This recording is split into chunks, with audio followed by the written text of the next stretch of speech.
জনাব মুহাম্মদুর রাসূলুল্লাহ সাল্লাল্লাহু আলাইহি ওয়াসাল্লাম কবরস্থানে ঘুরতেছেন, দোয়া করতে, সবাইকে দেখতে আছেন। আলহামদুলিল্লাহ সবার অবস্থা ভালো। এক কবরের কিনারায় গিয়া দেখে কবরের মধ্যে আযাব। নবী আলাইহিস সালাতু ওয়াস সালাম কবরের কিনারায় দোয়া করা শুরু করলেন, কিন্তু যতই দোয়া করেন দোয়া কবুল হয় না। আল্লাহ পাক ডাক দিয়ে বলে, আমার হাবিব গো, গোটা নবীরা দোয়া করলো, আপনাদের দোয়া আমি কবুল করব না। নবী আলাইহিস সালাতু ওয়াস সালাম, মাওলা হে, কেন আপনি আমাদের দোয়া কবুল করবেন না? আল্লাহ পাক বলেন, যতক্ষণ পর্যন্ত কবরবাসীর মা তাকে মাফ না করবে ততক্ষণ পর্যন্ত আমি তাকে মাফ করব না। নবী আলাইহিস সালাতু ওয়াস সালাম বলে, হে কবরবাসীর মা, কে আসো, জলদি আসো, তোমার ছেলের আযাব চলতে আছে। এক বৃদ্ধা মহিলা হাজির। নবী আলাইহিস সালাতু ওয়াস সালাম, এই কবর কার? করে আমার ছেলের কবর। নবী আলাইহিস সালাতু ওয়াস সালাম বললেন, তোমার ছেলের আযাব চলতে আছে, তুমি তাকে মাফ করিয়া দাও। মহিলা বলছে, ইয়া নবী আল্লাহ, ইয়া রাসূলুল্লাহ, আমার ছেলের আযাব চলতে আছে, আমি মাওলার শুকরিয়া আদায় করতে আছি। নবী আলাইহিস সালাতু ওয়াস সালাম বলেন, আবার কেমন কথা? তোমার ছেলের আযাব চলে, তুমি মাওলার শুকরিয়া আদায় করো? তখন ওই মহিলা বলছে, ইয়া নবী আল্লাহ, ইয়া রাসূলুল্লাহ, ঘটনা শুনেন। এই ছেলে যখন আমার গর্ভের মধ্যে ছিল, তার বাবা দুনিয়ার থেকে বিদায় হয়ে যায়। এই ছেলের জন্ম হওয়ার পরে তার চেহারার দিকে তাকাই আমার জৈবন আমি সব ধ্বংস করিয়া ফেলাইছি। আমার আশা এবং আকাঙ্ক্ষা তার চেহারার দিকে তাকায় সব মিলান করিয়া ফেলাইছি। ছেলে আস্তে আস্তে বড় হয়, তার চেহারার দিকে তাকাইয়া থাকি, মনের মধ্যে কত আনন্দ ফুর্তি। ইয়া নবী আল্লাহ, ইয়া রাসূলুল্লাহ, ছেলে যখন পূর্ণ বড় হইল, আমি তাকে বিবাহ করাইলাম। কিন্তু ইয়া নবী আল্লাহ, ইয়া রাসূলুল্লাহ, বিবাহ করার পরে এখন ছেলে আর আমার কথা শুনে না। ছেলেকে স্ত্রী যা বলে তাই সে শুনে। মনের মধ্যে খুবই কষ্ট, খুবই ব্যথা। কার কাছে বলবো, কারোর কাছে বলতেও পারি না। ইয়া নবী আল্লাহ, ইয়া রাসূলুল্লাহ, একদিন আমার ছেলেকে তার স্ত্রী কি যেন বললো, তার স্ত্রী তাকে বলার সাথে সাথে, আমার বিরুদ্ধে বলার সাথে সাথে আমার ছেলে আমার মাথার উপর একটা বাড়ি মারছে। মাথার উপরে বাড়ি মারার সাথে সাথে আমার মাথা থেকে রক্ত বাইর হওয়া শুরু হয়ে গেছে। তখন আমি মাওলার কাছে বললাম, মাওলা রে, দুনিয়ার মধ্যে আমার সন্তানকে কষ্ট দিলে, আযাব দিলে আমি সহ্য করতে পারবো না, কিন্তু কবরে নেওয়ার পরে আমার ছেলেকে তুমি ছাড়বা না। ইয়া নবী আল্লাহ, ইয়া রাসূলুল্লাহ, আমার দোয়া মাওলায় কবুল করছে, এর জন্য মাওলার শুকরিয়া আদায় করতে আছি। এবার নবী আলাইহিস সালাতু ওয়াস সালাম আল্লাহর কাছে বললেন, মাওলা হে, যতক্ষণ পর্যন্ত এই মহিলা তার ছেলের আযাব না দেখবে ততক্ষণ পর্যন্ত তার ছেলেকে সে মাফ করবে না। আপনার আযাব দেখার ব্যবস্থা করেন। যখন এই মহিলা তার ছেলের আযাব দেখা শুরু করছে, এবার মহিলা লাফায় আর চিল্লার বলি, ইয়া নবী আল্লাহ, আমি আমার ছেলেকে মাফ করিয়া দিলাম, মাফ করিয়া দিলাম, এই আযাব তো কেউ সহ্য করতে পারে না। ইয়া নবী আল্লাহ, ইয়া রাসূলুল্লাহ, আমার ছেলের শরীরের সমস্ত চামড়া খুলিয়া ফেলানো হয়েছে। ইয়া নবী আল্লাহ, ইয়া রাসূলুল্লাহ, কবরটা সব আগুনে ভরিয়া গেছে। সেই শরীরের উপর আবার গুর্জের বাড়ি।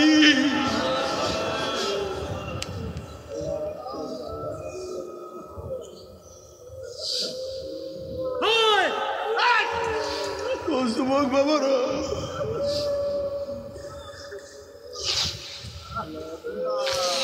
ও আমার মুরব্বী বাবারা, ও আমার পর্দার মা বোনেরা, ও যারা মুমিন, যারা আল্লাহকে বিশ্বাস করো, যারা খবরকে বিশ্বাস করো, ये बारात का जा है तमाशा नहीं বাবারে। আমি অনেক সময় গরিব মানুষের দিকে খুবই করুণ দৃষ্টিতে তাকাইয়া থাকি।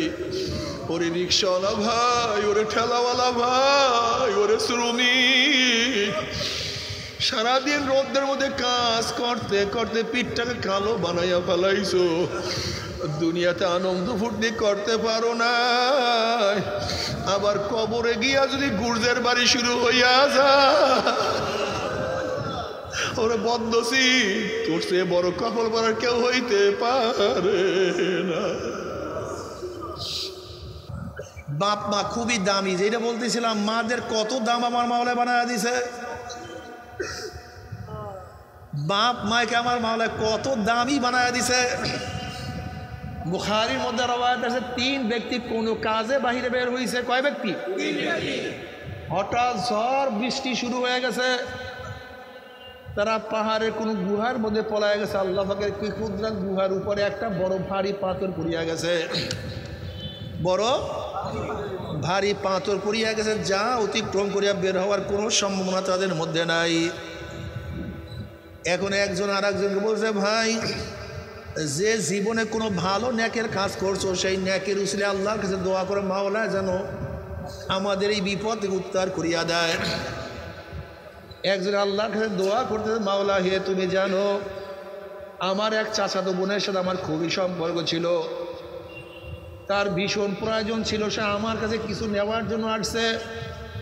আমি তাকে কুপ্রস্তাব দিলাম, সে প্রস্তাবে রাজি হয় নাই, বাড়িতে চলিয়ে গেছে। আবার তার প্রয়োজন খুবই মারাত্মক ছিল, খুবই মারাত্মক ছিল, আমার কাছে আবারও আসছে। তার বাচ্চাগুলি ক্ষুধার্ত, তার স্বামীও ছিল বিকলাঙ্গ, কামাই করার মতো তার কোনো যোগ্যতা ছিল না, বাচ্চাগুলি ক্ষুধার তাড়নায় কাঁদতেছিল।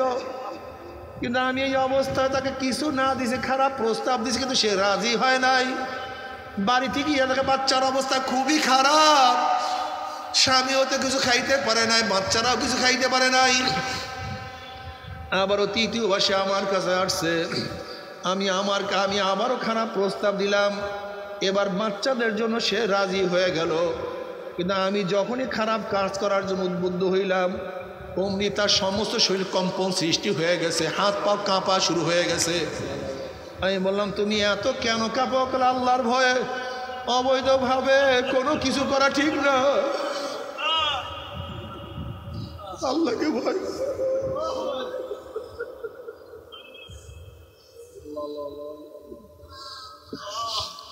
মাওলা হে, সেদিকে তোমার ভয় আমি অপকর্মের থেকে নিজেকে চিহ্নিত করেছি, যদি তোমার জন্যই আমি কাজ করিয়া থাকি তাহলে এই বিপদ থেকে আমাকে উদ্ধার করো।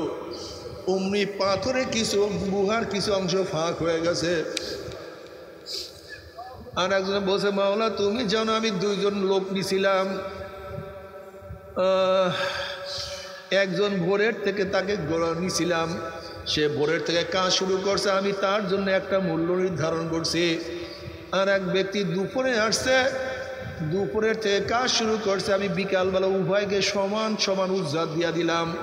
কিন্তু যেই ব্যক্তি ভোরের থেকে কাজ শুরু করছে সে বলছে সে তো দুপুরের পরে আসছে, আমি কাজ বেশি করছি, তাকে কেন বেশি উজরাত দেওয়া হলো? আমি উজরাত নেব না, আমি প্রতিদান নেব না। এখন মালিক বলতে আছে, তোমার সাথে যেই কন্ট্রাক্ট আমার সারাদিন কাজ করলে এত টাকা, তোমার টাকার থেকে তো আমি কম দেই নাই, তোমার টাকা তুমি ঠিকই দিয়েছি, না আমি নেব না।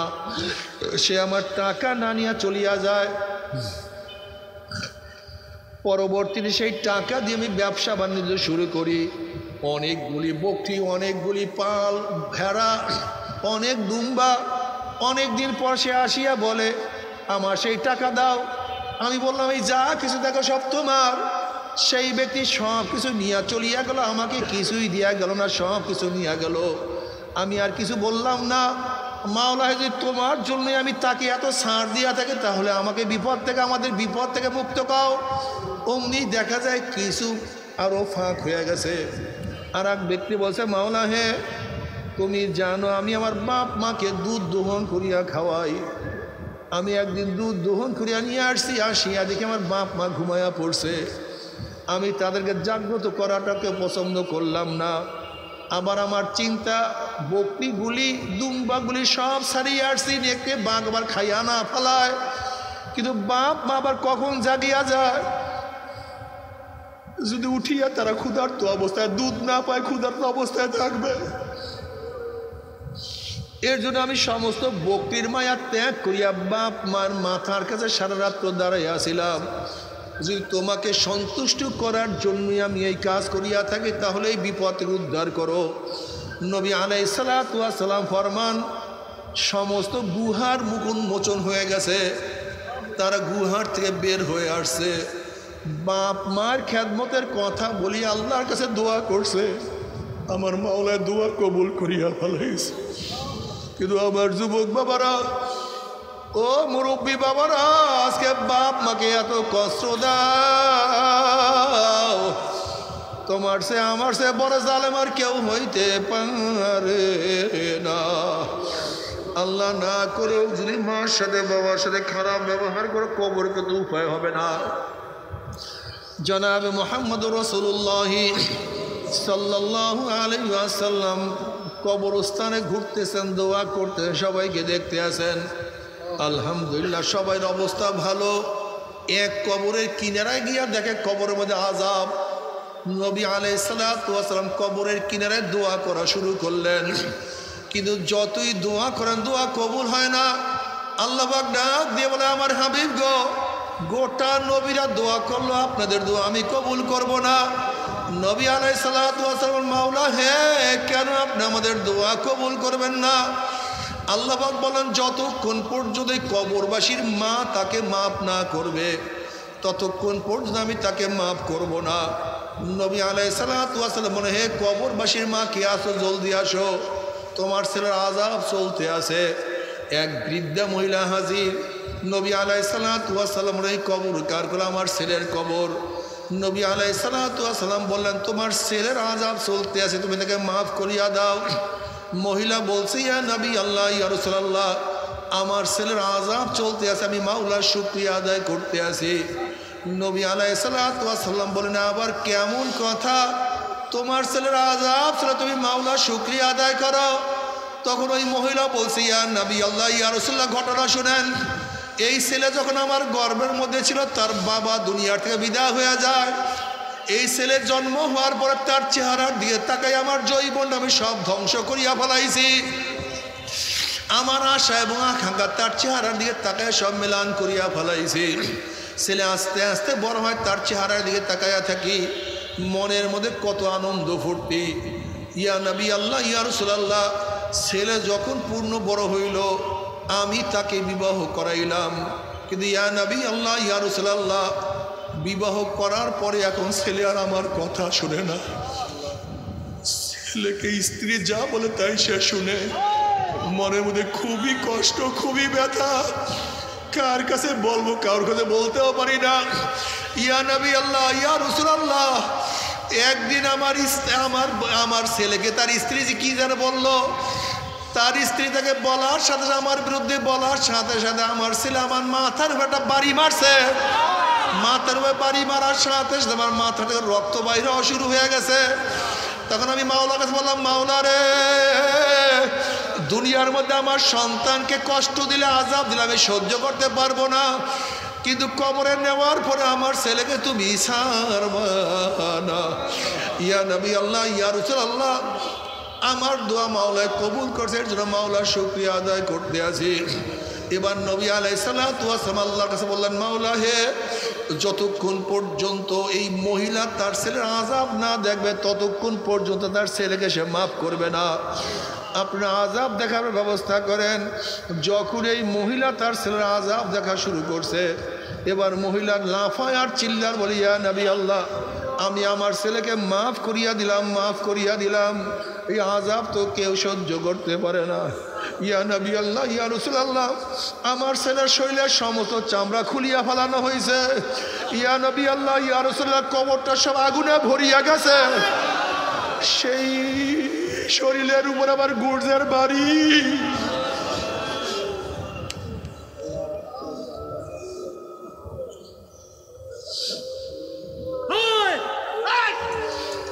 যুবক বাবারা,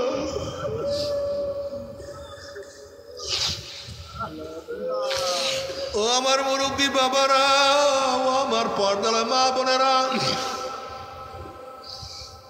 ও যারা মুমিন, যারা আল্লাহকে বিশ্বাস করো, যারা খবরকে বিশ্বাস করো,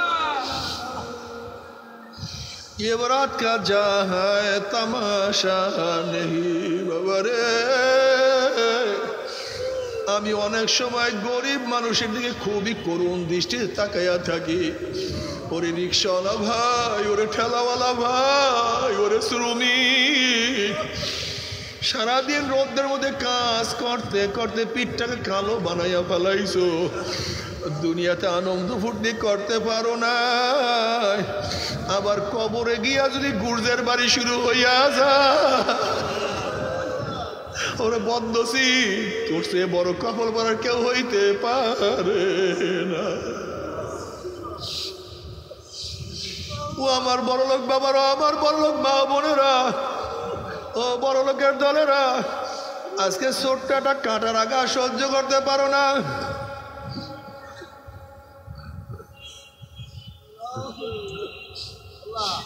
আজকে এসি ছাড়া থাকতে পারো,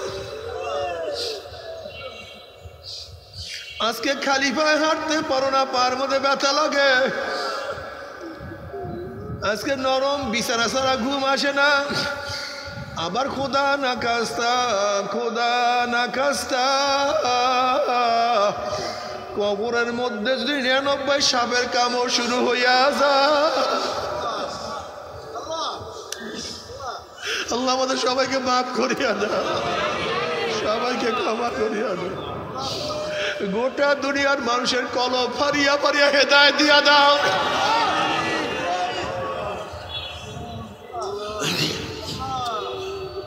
ও চরমনার মুজাহিদরা, তোমরা কি জানো না নবী রাসূলগণ দুনিয়াতে কেন আসছেন?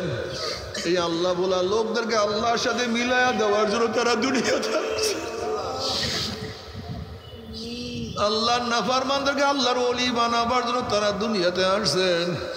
এই কাফেলার কাজ,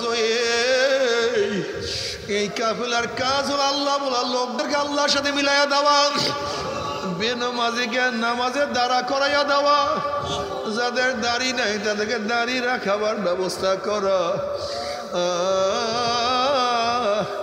যাদের শরীরের মধ্যে ময়লা, গুনার ময়লা, তাদেরকে ধোয়াইয়া বুঝাইয়া,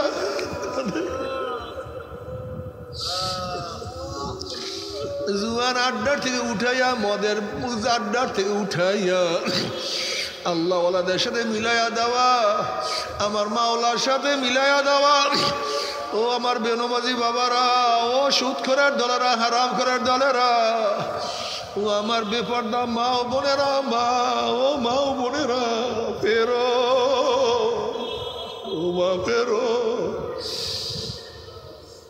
নামাজ কাজা করিও না, রোজা সারিও না,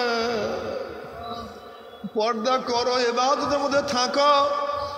বড় বড় শয়তানদের অনুসরণ করিও না, তসলিমা শয়তানের অনুসরণ করিও না, জাহান্নামের ইমামের অনুসরণ করিও না, বড় বড় খোদাদ্রোহীদের অনুসরণ করিও না। মান তাশাব্বাহা বিকওমিন ফাহুয়া মিনহুম, তুমি যাদের অনুসরণ করবা, যাদের সাথে তোমার সম্পর্ক, কিয়ামতের ময়দানে তাদের সাথে হাসর নাসর হয়ে যাবে।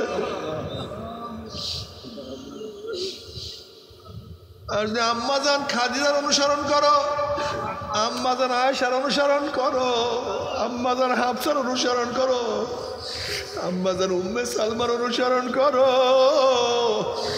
ফাতেমার অনুসরণ করো, আসিয়ার অনুসরণ করো, হাজারার অনুসরণ করো, রহিমার অনুসরণ করো। আশা করা যায় ইনশাআল্লাহ কিয়ামতের ময়দানে তাদের সাথী হয়ে একসাথে জান্নাতে চলিয়া যাব। আল্লাহ কবুল করিয়া নাও। এ আমার মুসলমান বাবারা, বড় বড় কবির চৌধুরী, হুমায়ুন আজাদ, হুমায়ুন আহমদের মতো নাস্তিকদের অনুসরণ করিও না, বরং আবু বকর রাদিয়াল্লাহু তাআলা অনুসরণ করো, ওমর ইবনে খাত্তাবের অনুসরণ করো, উসমান গনি রাদিয়াল্লাহু অনুসরণ করো, আলীউল মুর্তজা রাদিয়াল্লাহু অনুসরণ করো, হাসান বসরি রহমাতুল্লাহ আলাইহির অনুসরণ করো, বরবিল আব্দুল কাদের জিলানী রহমাতুল্লাহ অনুসরণ করো, বাইজিদ বুস্তামি রহমাতুল্লাহ অনুসরণ করো, ইমাম আজমের অনুসরণ করো, ইমাম বুখারীর অনুসরণ করো, মাইনুদ্দিন চিশতি রহমাতুল্লাহ অনুসরণ করো, আল্লামা ইসহাক রহমত অনুসরণ করো, হাফিজুর রহমান অনুসরণ করো, আমাদের শাইখ ও মুর্শিদ অনুসরণ করো, আল্লাহ ওয়ালাদের অনুসরণ করো। যদি তাদের অনুসরণ করতে পারো, আল মারউ মা মান আহাব্বা ওয়ালা হুমা কতাসাবা, দুনিয়াতে যে যাকে মহব্বত করবে কিয়ামতের ময়দানে সে তার সাথী হয়ে যাবে। আল্লাহ কবুল করিয়া নাও। যদি আল্লাহওয়ালাদের অনুসরণ করতে পারো, নামাজে অনুসরণ করতে পারো, আলহামদুলিল্লাহ। নবী আলাইহিস সালাতু ওয়াস সালাম ফরমান, মান আহাব্বা সুন্নতি ফাকাদ আহাব্বানি ওয়া মান আহাব্বানি কানা মাই ফিল জান্নাহ। যদি সুন্নাত অনুযায়ী চলতে পারো, যদি সুন্নাত অনুযায়ী চলতে পারো, কিয়ামতের ময়দানে আমার নবীর সাথী হইয়া জান্নাতে চলিয়া যাবা। আল্লাহ তুমি তোমার নবীর সাথী হইয়া জান্নাতে যাওয়ার তৌফিক দিয়া দাও। আর আল্লাহ না করুক, আল্লাহ না করুক, আল্লাহ না করুক, বদমাশ বেঈমান যদি অনুসরণ করো, ওই ফেরাউন, সাদ্দাত, হামান, কারুন, আবু জাহল একই সাথে পুলসে উঠিয়া গুম করা জাহান্নামে পড়িয়া যাবা। জাহান্নামে পড়ার পরে 70 বছর পর্যন্ত আগুনের নিচে যাইতেই থাকবা, যাইতেই থাকবা। বাবারে সহ্য করতে পারবি? ওই আযাব তো আমরা কেউ সহ্য করতে পারবো না। তবে মুমিন মুসলমান বলতে সবাইরই মনে চায় গুনার থেকে ফিরিয়া নেক আমল করিয়া মাওলার জান্নাতে, কিন্তু সবাইরই যাইতে মনে চায়। গুনাহ নিয়া মাওলার জাহান্নামে কাউরি কিন্তু যাইতে মনে চায় না। কিন্তু কেনই বা আমরা নেক আমল করতে পারি না, কেনই বা গুনার কাম ছাড়তে পারি না? এর মূল কারণ হলো আপনার এবং আমার পিছনে নফস এবং শয়তান লাগিয়া রয়েছে। এই নফস এবং শয়তান থেকে ফেরার জন্য যে কোনো একজন হক্কানি আল্লাহর ওলির হাতে হাত দিতে হবে রে বাবা। খবরদার, বর্তমান পীর মুরিদের নামে ভেজাল, ব্যবসা, দলাদলি, হিংসা, হাসাদে পরিণত হয়ে গেছে। সমস্ত আল্লাহর ওলির একমত, যেই পীরের 5 জন মুরিদের মধ্যে কম পক্ষে 3 জনকে দেখবা আলহামদুলিল্লাহ সুন্নাত মুআফিক আমল আখলাক মজবুত হয়ে যাইতে আছে, গুনার কাম ছাড়তে আছে, নেকের আমল ধরতে আছে, কলব নরম হইয়া চোখে পানি আসতে আছে। বিরিক্ষতর নাম কি, ফলে পরিচয়?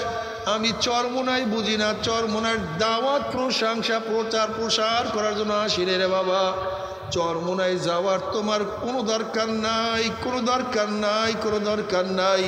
তুমি যার কাছে গিয়া পারো গুনার কাম ছাড়ো, নেকের আমল ধরো, কলম নরম করিয়া চোখে পানি নিয়ে মাওলার কবরে যাইও।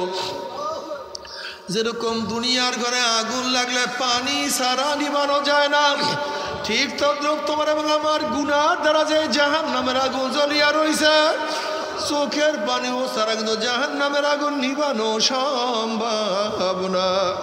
কিন্তু আমার জন্য দোয়া চাই, আমিও দোয়া করি, সবাই সবার জন্য প্রাণ খুলিয়া দোয়া করো, যেন কিয়ামতের ময়দানে গলাগলি বাঁধিয়া মাওলা একসাথে জান্নাত যাওয়ার তৌফিক দিয়া দেয়। আল্লাহুম্মা আমিন। ও আমার পর্দালা মা বোনেরা, 2 হাত তুলিয়া মাওলার দরবারে কান্দো আর মাওলার কাছে মাপ চাল্লাহ। আল্লাহ কতিবাই গুনাহগার বান্দা বহু গুনার মোজা মাথায় নিয়া তোমার শাহী দরবারে হাত তুললাম রে মাওলা। আল্লাহ, আমরা যতই গুনাহ করি আমাদের গুনার সীমা আছে, সংখ্যা আছে। তোমার রহমতের কোনো সীমাও নাই, সংখ্যাও নাই। আমাদের গুনার দিকে না তাকাইয়া তোমার রহমতের দিকে তাকাইয়া তুমি আমাদের জিন্দগির সমস্ত গুনাহ খাতা মাফ করে দাও। আল্লাহ, আল্লাহ মাফ করবাই না, ক্ষমা করবাই না। তোমার বন্দার এখানে কেন আসছে? রিলিফ নেওয়ার জন্য আসি নাই, কম্বল পাওয়ার জন্য আসি নাই।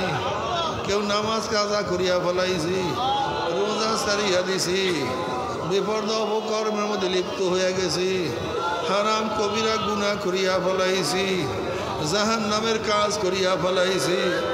আল্লাহ, জাহান্নামের খাতার থেকে আমাদের নামটা কাটিয়া দাও। আল্লাহ, জাহান্নামের খাতার থেকে আমাদের নামটা কাটিয়া দাও। আল্লাহ, জান্নাতুল ফেরদাউসের মধ্যে আমাদের নামটা উঠে আনো। আল্লাহ, আল্লাহ আমার যুবক ওদেরকে কবুল করিয়া নাও, আমার মুরব্বী ওদেরকে কবুল করিয়া নাও, আমার মা বোনদেরকে কবুল করিয়া নাও। আল্লাহ, আমরা যারা হাত তুললাম জানি না কার মা নাই, বাবা নাই, স্ত্রী নাই, সন্তান নাই, দাদা নাই, দাদু নাই, নানা নাই, নানু নাই। আল্লাহ, যত মুমিন মুমিনাত মুজাহিদরা কবরে শুয়ে সবার কবরে আযাবকে মাফ করে দাও। ইয়া আল্লাহ, খাস করে আমাদের শায়েখ মুর্শিদের কবরকে জান্নাতের বাগিচা বানায় দাও। দাদা সহ তামাম দুনিয়ার মাশায়েখদের মাকামকে জান্নাতে ওদের বুলন্দ করে দাও। আমাদের আহলা তোমার খাস গোলাম বাদশা কবুল করে নাও।